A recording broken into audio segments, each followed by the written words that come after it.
Welcome to The Beam, where curiosity meets conversations, taking us a step further into the future we desire. I'm Sunes Nathaniel, and today we are discussing artificial intelligence and the future of elections in Nigeria. Our conversation today comes on the heels of the recently concluded presidential poll in Senegal, an election that has been highly praised for how it was conducted and what it means for democracy, not just in Senegal, but across Africa. Looking at the election, which saw Bashiru Diomaye Faye emerge winner, we ask ourselves today, what role did technology play in bringing that election into place? And we ask ourselves, bringing it back home, in this nation where tech continues to evolve, what role can AI play in ensuring that Nigeria gets credible elections? Those are some of the questions we're going to be answering today, and I will not be doing it alone. I have joining me here in our studio, I have a very, very seasoned gentleman who is very experienced when it comes to issues of this nature. I have with me Mr. Samson Itodo, who is a community organizer and development practitioner. He's very vast in constitution building, governance, reforms, and political organizing. He currently serves as executive director of Yaga Africa, a non-profit hub for changemakers committed to promoting democracy. You're welcome. Thank you very much. Always a delight. All right. We will not be doing it alone. We will also have somebody who will be joining us via Zoom from Asaba. Mr. Elvis Ikobe is going to be joining us, a distinguished advocate for empowerment of youths and a fervent enthusiast for leadership development. He's the founder and executive director of the Not Too Young to Lead initiative, a highly acclaimed grassroots movement that serves as an inspiration to young Nigerians, urging them to assume leadership roles. Mr. Elvis, I'm hoping he can join us very, very shortly. All right, let's go straight into the questions. You are always on ground when it comes to so many elections. But there's something peculiar about the Senegal election we have just seen. Yeah. Tell us, in your own view, what really is peculiar about this election that we have seen? I think there are three reasons why Senegal was very peculiar. It was peculiar because, one, the candidate was a young person, yes, in his 40s. But this was a country that almost, got captured by a dictatorship, and not military dictatorship, but, Macky Sall was a democratically elected president, but decided he wanted to upturn the constitution to extend his term of office. But this young Faye, who came out of prison, 10 days to the elections and won the elections. It was quite remarkable. It's remarkable because this was an election won by young people. The young people of Senegal were very active. And I say that today, they've made a bold statement that you can't take young people for granted anymore if you are a serious democracy. And those young people of Senegal who went out in large numbers, to cast their vote because they wanted to reclaim their country from unconstitutionalism and also reclaim the state, from the predators that tend to have held the state hostage. And thirdly, it was significant because we are in a region with the highest cases or incidents of unconstitutional changes of government, manifesting as democratic backsliding in its form. But here we are, despite the military coups within the Sahel, you have Senegal standing tall and reclaiming its leadership, as a leader in democracy. So it is actually a good time, a good day for democracy, and we look forward to his inauguration tomorrow. And post his inauguration, how the promise of national reconciliation, of fixing, infrastructure, creating jobs, and also ensuring that institutions deliver. But I love their Afrocentric approach. And Faye and Sonko, believe so much in Pan-Africanism.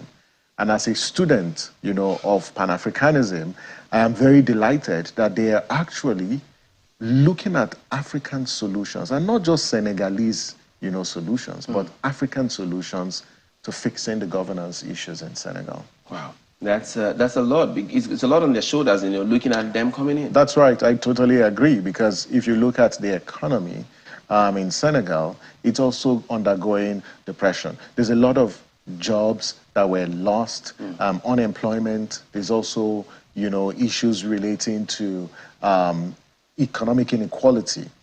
But the promise that Sonko and Faye, and well, let's say Faye, who is now the president, was they were going to bring the country back to the path of economic progress. And so they have the goodwill of Africans in different parts of the world. We understand President Tinubu is also going to be present at the inauguration, based on a statement released not too long ago. So it's a celebratory mood for Africa's democracy, and in particular West Africa. So they have a lot of responsibilities on their shoulders, and I have no doubt, given the history of Senegal, and it's a history of active citizenship, is a history of political leaders that have performed in office. I have no doubt that they will perform, but it's going to take an active citizenry. It's going to take institutions functioning optimally to hold fair, to the promises that they've made. I agree. But beyond the whole celebration, political-wise, let's go into the technicalities now. What role do you think, tech played in making this emerge? Well, I think technology played a critical role. One, in voter mobilization. I think in the last few weeks, we've seen how citizens groups utilize social media for voter mobilization. Across different divides, they used social media to amplify their voices and their rejection of the attempt to subvert the constitution and extend the term of office of Macky Sall. So you could see that the youth of Senegal were leveraging technology to galvanize, to mobilize, and also participate actively in the political process. That's one. Secondly, we also see how technology was used to advance, accountability. And you could see how different platforms, different groups were aggregating results. And even before Seni declared its results, the results were already known, because you had citizens groups, leveraging technology to aggregate results from all the different polling stations. And that sort of enhanced, the accountability, and transparency of the process, because prior to, the declaration, and when Faye and his supporters had gone to the streets rejoicing over their victory, Amadou Ba, had issued a statement and said, no, it's actually premature, they have to wait.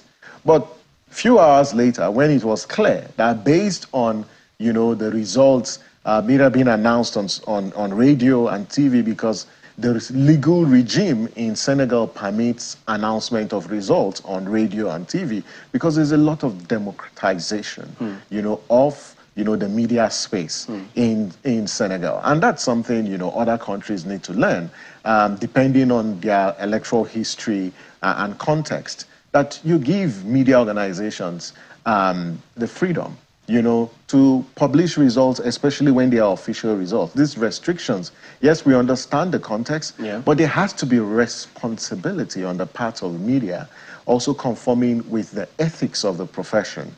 Yes, whilst we will hold them to those standards, but we need to do a lot more in democratizing our media space and our information space, so people can have access to information, and media organizations can also be innovative in the way they monitor or serve as vanguard of the process. Oh, that's beautiful. I'm tempted to ask you, do you really think that wouldn't be a problem in Nigeria? I mean, having to project the results in that sense. You think we can, so that people don't say, oh, we had already seen the result here and this is coming out here, and, that kind of a conflict. You think that wouldn't be a problem here? Because of the people. You know why it's a problem? It will be a problem because we have a political class that want to win at all costs.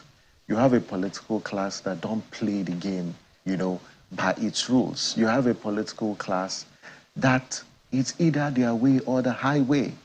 But look at Senegal, and it speaks, to the whole democratic principle of press freedom, of freedom of expression. Yes, there are limits to the exercise of this right. But why? Why should we not democratize, the announcement of results? Because we've had situations where politicians will instrumentalize media to create tension, within the space. We don't even have that. We've not liberalized to that extent. Mm-hmm. And we see the attitude and how politicians act, within the political space, where they try to use social media. If you check the amount of disinformation and fake news during elections, the war rooms, the purveyors, and the ecosystem of disinformation is financed, funded by politicians. And why? Because they want to create confusion within the system, and they want to dilute and undermine electoral integrity. And this is where, we need to pay close attention. If the attitude of our politicians actually change, honestly, I see that happening within the country, provided that media organizations, who I know have been up and doing with respect to upholding the tenets of journalism and ethics, will comply with those ethics. In the build-up to the elections, Channels TV and Yaga Africa developed IRAD, and we did that for the Ekiti and the Osun elections. And we all maintained the highest standards, in aggregating results from IREV and also visualizing it for Nigerians to follow the results. And so if Channels TV and Yaga Africa can do that, and do so with the utmost sense of responsibility, then I think it's very possible. Beautiful. So let's now take it further into where tech comes in. We're looking at credibility of elections, this fraud, disinformation, and all that. How can AI play a role in curbing this? Well, AI can play a significant role in transforming our electoral process. And I need to say up front that when people hear AI in elections, the first thing that comes to mind is disinformation, is AI-powered disinformation as a result of what the surge in the use of generative AI. And generative AI, can be used to mutilate voices, images, just to do what? To malign individuals or to cast a doubt on the credibility of the electoral process. So one of the risks is AI-powered disinformation. But when you think about AI in elections, it's beyond disinformation. It's the fact that recently Yaga Africa is just at the verge of concluding a survey on how electoral commissions in Africa are employing AI, for elections. And one thing we discovered, having surveyed about electoral commissions in 23 African countries, we discovered that electoral commissions are leveraging AI, for what? For voter accreditation. Now, when you think about Nigeria's case, AI is about machine learning.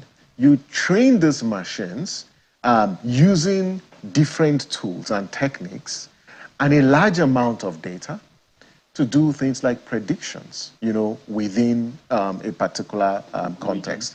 And so when you think about our voter authentication process, which is use of BVAS, for facial identification, all that, it's AI technique, because one of the techniques is what you call deep learning, and where these machines are trained to perform several functions. If you look at the other aspect, which deals with voter registration or voter register management, in countries like, South Africa, in Eswatini, in Cameroon, they've used AI, to deepen the quality of their voters register. So AI, if employed, effectively, can actually detect, multiple entries in a large chunk of data in a voter's register. It can identify duplicates. It can also, if you use what we call outlier detection, based on an analysis of a range of multiple data sets, you can actually predict whether the voters register is over-bloated or is underpopulated. So that's one domain where we've seen use of AI. Let's hold it at that one. We're going to come back and then you continue from there. So we'll be taking a brief break right now. And when we return, we'll be looking again at, strategies in which we can incorporate AI and how it can help us get that credible election, because we need an election that all Nigerians can say of a truth. We have conducted an election. We'll be right back. Stay with us.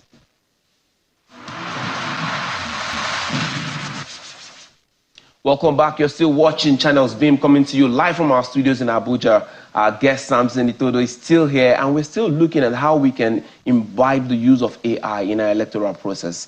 You were on that very good point of how we can incorporate it. Yeah, so I've talked about voter authentication. I've talked about voter register management.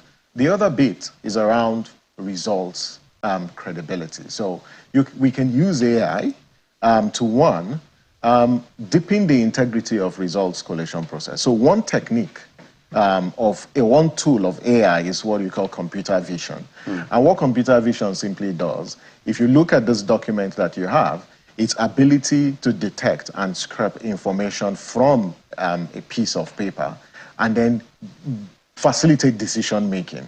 So you can use computer vision to aggregate the results on the results sheets and even determine the credibility of those based on, you know, AI techniques. So there's a range of things that we can do in our electoral process to address the two questions of efficiency and trust. These are the two fundamental problems that plague African elections.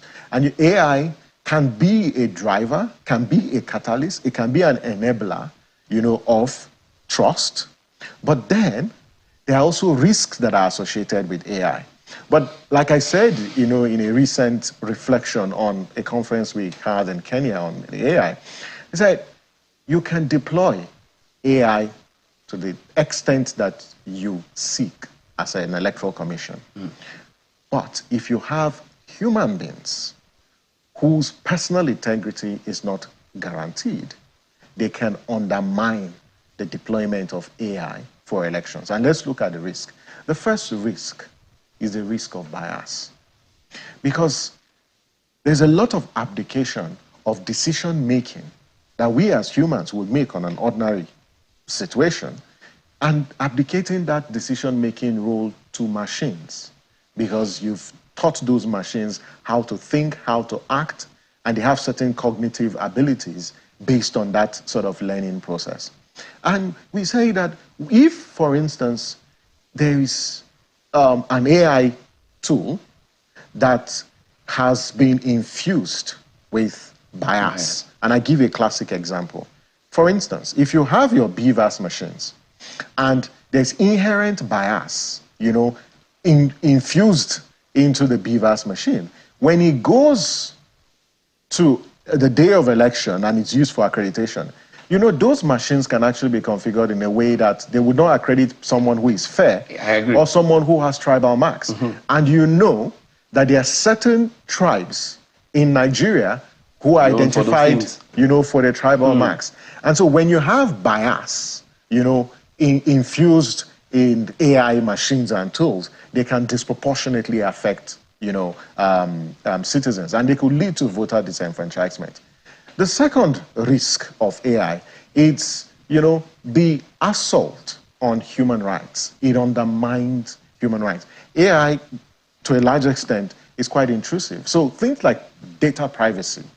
How do you protect data privacy when you're employing AI? Are some of the considerations that electoral commissions have to put in place, because things like, you know, the rights of citizens' rights to their data and data protection, if it's not guaranteed in the AI deployment, it could actually undermine that particular right. And there are cases where we've seen where data privacy is not guaranteed because AI was being employed. One other risk, you know, that AI also has is the cost. When we talk about AI, it comes at a huge cost. And what our survey, you know, of electoral commissions have actually taught us was that a lot of electoral commissions on the continent, you know, are still reluctant to deploy AI because of the cost. And it's cost to the electoral commission, it's also cost to the country, because it comes with a huge financial cost and financial burden on those institutions. But one other critical risk, and I give a classic example when it comes to disinformation. You know they're using generative AI, and this can happen in an election. So you have a polling unit where your election is being conducted, and maybe the polling officials came early, and then you have someone takes an image, mutilates the image using generative AI, and then puts it on social media, perhaps for voters who are in that location to think that no election official showed up at that particular polling unit. And because, based on the image on social media, they will think and conclude that their polling unit did not open, so they would not go out to cast their vote. The other thing is using generative AI. You can actually clone results, results announcement process. You can, because for presidential elections, the declaration is done at the ICC. Yeah. You can use generative AI, clone Professor Mahmoud's voice and his image and the entire background of the ICC and put it online and actually make people believe that that declaration is the credible declaration. And because of the dangers that it poses, this is why there is need to have regulations for AI. And currently, because AI is evolving rapidly and the speed of the innovation, as a country, we need to rise to the occasion. Yes, the Ministry of Innovation and Digital Economy is working on a policy, but the National Assembly also needs to accelerate, its own processes to begin to think about how do we as a country regulate AI such that it doesn't undermine rights, human rights. It doesn't also serve as a tool for undermining the credibility of the electoral process. Because across the world, the discussion is about regulation. Two important things happened in the last 2 weeks. One, the EU passed the first most comprehensive EU act on AI. And then the UN, a few days later, also passed a resolution on AI. Nigeria also needs to respond because we're already employing AI within our context. Because one of the things we found in our study was that a lot of electoral commissions are using AI, but they don't know that they're using AI. So there's also a socialization bit that we need to prioritize on orienting people and educating them on AI, its potential as well as its risk, and how you engage in a balancing act in such that AI is not used to undermine and threaten the democratic process, especially given that this is a super year of elections where we have over 24 elections across the continent. Yeah, so it's interesting how you've brought that up and these challenges. So when you say those things, I'm looking at our very peculiar situation in Nigeria. And it's good, you're a scholar of electoral law. What kind of laws do you think should come in place right now when it comes to the use of AI and elections? What kind of laws are we thinking about right now? I think there are a range of laws. And now that we have the electoral reform process ongoing at the National Assembly, we need to look at, first, what are the principles? So in our electoral legal framework, which is the Electoral Act, we need to establish the principles that must regulate, first, the design, the development, as well as the deployment of AI in elections. And one is a principle of fairness, that you need to ensure that AI tools and AI techniques are actually advance fairness, that they don't in any way disproportionately affect any race, any gender, or any age, or any ethnic nationality. The second is about transparency, that AI should be designed in a way that it enhances the transparency of the process. If it makes the electoral process more opaque and not open and doesn't encourage openness and public participation, then you've got a fundamental problem. The third, principle, it's about context specific. It needs to be context responsive, especially in our own case. That AI has its limits. If you think about trust, AI can enable, but it's not the tool that can turn around this distrust that we have for our electoral process. That is going to take more than the tools. It's going to take human beings who have personal integrity, Right. you know, to guarantee that. But also the issue around privacy, about human rights, that how do you ensure that the tools are not intrusive, that it's so much that, you know, the Electoral Commission is unable to protect citizens' data. So these are some of the issues, but more importantly, do not deploy AI without public engagement. The public needs to be aware. Thank you very much. The public needs to be aware before you deploy. I mean, I was so entranced in that one because it goes into the core of how we can actually deploy this. I'm thinking we're going to have this discussion very soon because we have elections that are coming up. Always a delight. All right. A delight. Thank you very much for coming. No, thank you very much. Thanks. All right. That's the Beat Weekend.